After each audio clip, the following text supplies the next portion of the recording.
Hello plant lovers. So ಇವತ್ತು ನಾವು Bharati ma'am ಮನೆಗೆ ಬಂದಿದ್ದೀವಿ. ಅವ್ರು ನಮ್ಮನ್ನ ಅವ್ರ ಟೆರೆಸ್ ಗಾರ್ಡನ್ ನ ಮೇಂಟೈನ್ ಮಾಡಕ್ಕೆ ಒನ್ ಟೈಮ್ ಮೇಂಟೆನೆನ್ಸ್ಗೆ ಕರೆದಿದ್ರು. ಸೊ ಇವತ್ತು ಅವ್ರ ಟೆರೆಸ್ ಗಾರ್ಡನ್ ಅಲ್ಲಿ ಕಂಪ್ಲೀಟ್ ಆಗಿ ಫ್ರೂಟಿಂಗ್ ಪ್ಲಾಂಟ್ಸ್, ಆಮೇಲೆ ಫ್ಲವರಿಂಗ್ ಪ್ಲಾಂಟ್ಸ್, ಈ ಪಾರಿಜಾತ ಅಂತದ್ದು ಎಲ್ಲದೂ ಇದಾವೆ. ಫ್ರೂಟಿಂಗ್ ಪ್ಲಾಂಟ್ಸ್ ಬಂದು ಮೂಸಂಬಿ, ಗುವಾವಾ, ಚೇಪೆಕಾಯಿ, ಸಪೋಟ ಎಲ್ಲ ಇದಾವೆ. ಬನ್ನಿ ಕೇಳೋಣ ಮ್ಯಾಮ್ನ ಹೆಂಗ್ ಅನ್ನಿಸ್ತು, ಯಾಕೆ ಕರೆದ್ರು ನಮ್ಮನ್ನ, ಆಮೇಲೆ ಏನೇನು ಸಜೆಷನ್, ನಮಗೆ ಏನು ಇಂಪ್ರೂವ್ ಮಾಡ್ಬೋದು. ಬಯೋಟೆಕ್ಮಾಲಿ ನನ್ನ ಸೆಲೆಕ್ಟ್ ಯಾವಾಗ ಮಾಡಿದೆ, ಸುಮ್ಮನೆ ರ್ಯಾಂಡಮ್ ಆಗಿ ರೀಲ್ಸ್ ಅಲ್ಲಿ ನಂಗೆ ಸಿಕ್ತು. ಓಕೆ ನೋಡೋಣ, ವೆಬ್ಸೈಟ್ ಓಪನ್ ಮಾಡಿದೆ. ಕೆಳಗಡೆ ಏನೋ ಸಬ್ಸ್ಕ್ರಿಪ್ಷನ್ ಬೇಸಿಸ್ ಅದೆಲ್ಲ ಇತ್ತು. ನೋಡೋಕ್ಕೆ ಓಕೆ ರೀಸನೇಬಲ್ ಅಂತ ಅನಿಸ್ತು. ಏನೇನು ಹಾಕಬೇಕು ಒಂದು ಪಾಟಿಗೆ, ನಾನು ಬರೀ ಮಣ್ಣು ಹಾಕಿದೆ, ಕೋಕೋಪೀಟ್ ಹಾಕೇ ಇಲ್ಲ.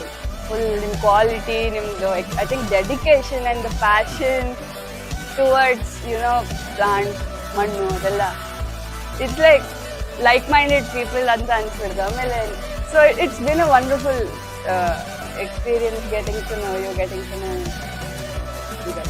ನಮ್ಮನ್ನ ರೆಕಮೆಂಡ್ ಮಾಡ್ತೀರಾ ಬೇರೆಯವರಿಗೆ? ಖಂಡಿತ recommend. I will recommend you 100%. I loved what you guys are doing right now. Didn't even know there is space like this where you can give service to people. ಅದು really nice.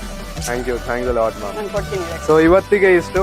ನೀವು book ಮಾಡಬೇಕು one time maintenance ಅಂದರೆ we are servicing across Bangalore and DMS for quotation and to know more about Biotechmaali. Thank you so much guys.